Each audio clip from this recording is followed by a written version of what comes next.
ఆచార్య, అంబిక గత 48 గంటల నుండి ధ్యానంలో ఉంది. అంటే ఏదో ప్రమాదం చూస్తోంది.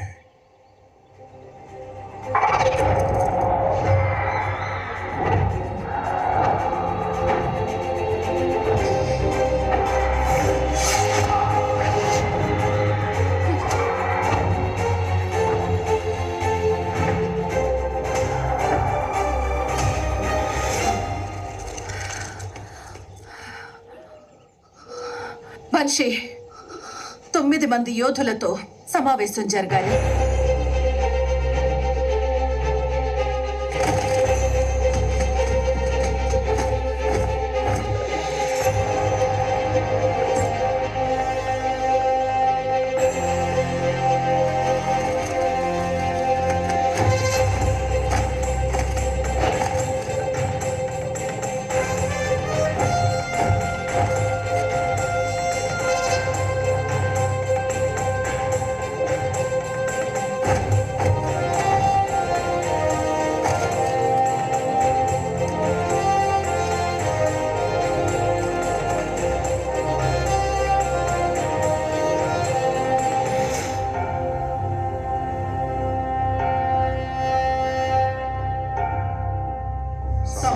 ఆశయార్థం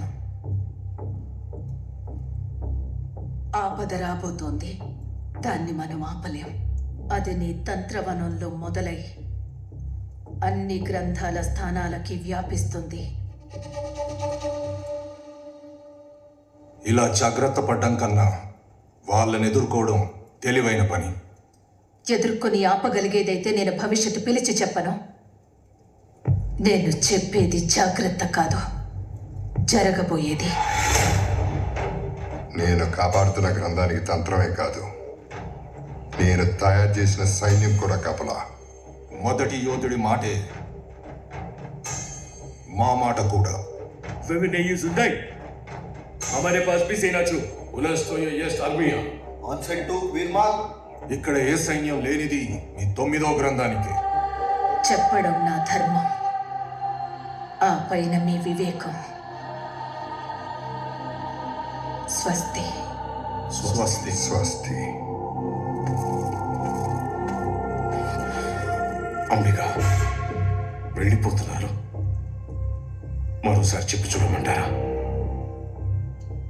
అహం ఉన్నప్పుడు మెదడే కాదు, చెవులు కూడా పనిచేయవు. మరి ఇప్పుడు ఇది ఎలా? ఒకే ఒక మార్గం ఉంది. నేను కైలాస పర్వతానికి వెళ్ళాలి. కడుపులో బిడ్డతో కైలాస పర్వతానిక ఎలా వెళ్తారు?